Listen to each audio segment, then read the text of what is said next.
जो खेती को लेकर के जो जानकारी दी गई है, हमारी बहन जी एक चर्चा कर रही थी कि हम लोग कीटनाशक इस्तेमाल करते हैं और कीटनाशक में हम लोग जो रसायन डालते हैं उस रसायन में हमारे जो शत्रु कीट हैं वो तो मरते ही हैं, साथ में जो हमारे मित्र जो कीट हैं वो भी मर जाते हैं। अच्छा, दूसरी बात ये है कि हमारी सनातन संस्कृति के अनुसार हम कई सारे कीटों को मार करके जो भोजन उगाते हैं वो नकारात्मक ऊर्जा का प्रवाह करती है हमारे शरीर में। इसलिए आज आप विचार करिए कि कितनी भयानक बीमारियां वर्तमान में आप लोग देख रहे हैं। कारण क्या है? क्योंकि हम एक नकारात्मक, पहली बात तो रासायनिक, उसके बाद में एक नकारात्मक ऊर्जा का जो संचार है उस भोजन को हम ग्रहण करते हैं, तो कहाँ से सात्विक विचार आएंगे और कहाँ से हमारा ये शरीर निरोगी रहेगा।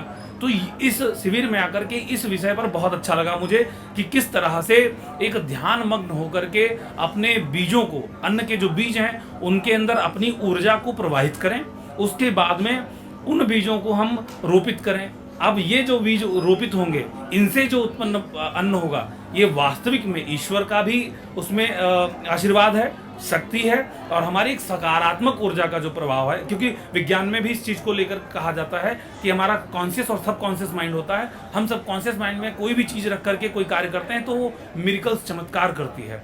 अब यहीं से हम अगर ध्यान करके, जिस तरीके से हमारी बहनों ने बताया, ये बात मुझे बहुत अच्छी लगी। बार बार मैं रिपीट करता हूँ कि ये बहुत सरल तरीके से समझाया है। ये बहुत बृहद विषय है लेकिन बहुत सरलता के साथ समझाया।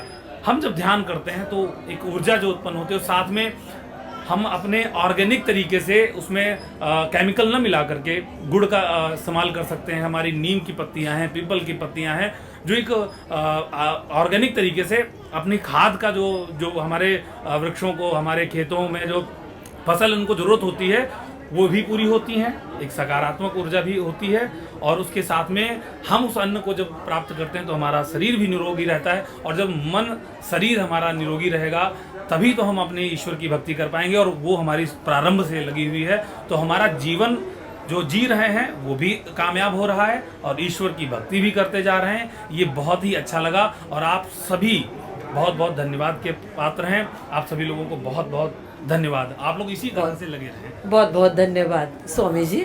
ओम शांति। ओम शांति।